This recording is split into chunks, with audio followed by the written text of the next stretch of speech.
So Jaafar Jackson, Jermaine Jackson's son, who's playing Michael, his uncle Michael in the Michael Jackson movie, he was on Jimmy Fallon, and Jimmy showed a still of Jafar as Michael Jackson in Thriller, and they showed Michael Jackson in Thriller, and it looks really good. And I started thinking about the Thriller video and what it was like back then, and it's hard to describe, because people today, they people do the Thriller dance every year, and about 15 years ago, they was trying to break the record. They kept on trying to break the record of most people doing the Thriller dance. But I don't think it's hard to describe what it was like back then, because I was in junior high school, and that day it was going to be on MTV all day, but it was going to start at noon.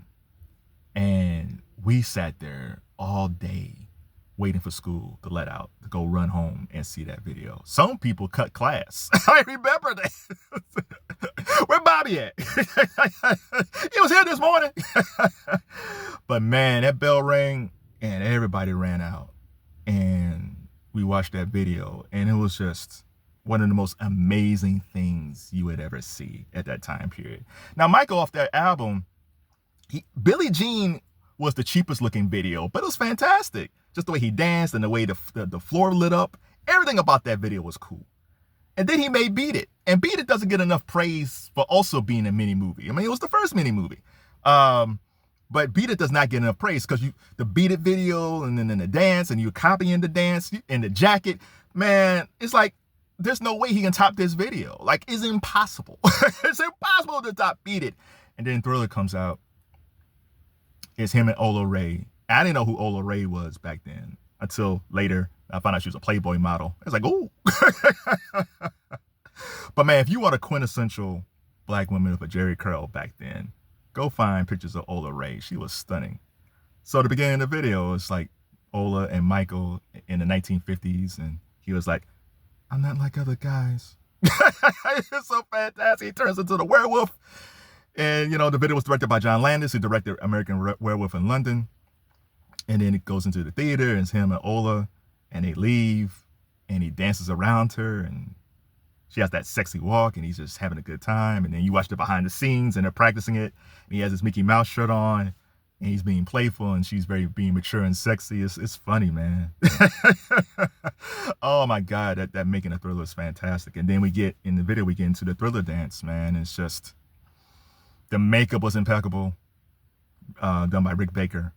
And then you just like with Beat It, you just start copying the dance. Like, it's more than just this. It's just the whole choreography, man. Like, I can't remember how many times I kept on watching that video trying to copy that dance. Just like with Beat It.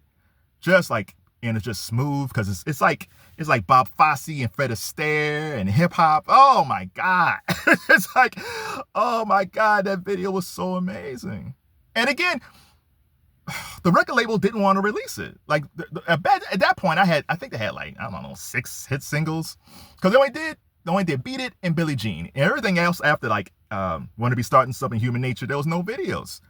And Mike said, I want to make a video for Thriller. And he was like, no. So he found the money himself. He said, I'm going to finance this. And he worked out some deal with Showtime. They licensed the making of. Oh man, it was brilliant. Go watch any documentary or story about how Michael Jackson put that deal together to get Thriller made. It's just fantastic.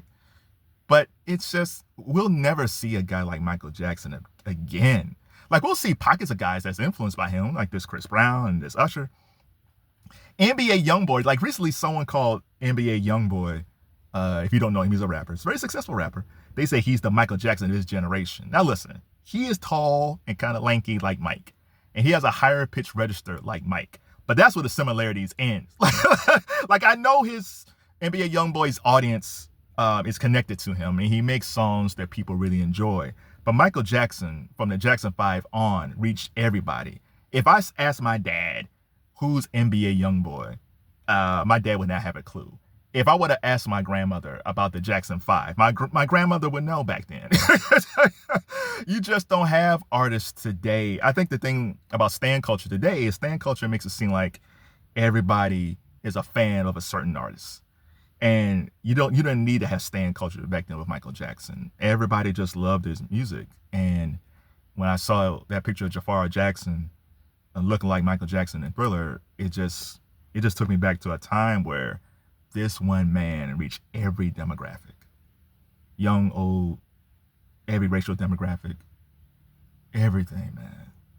And there'll be another person like him.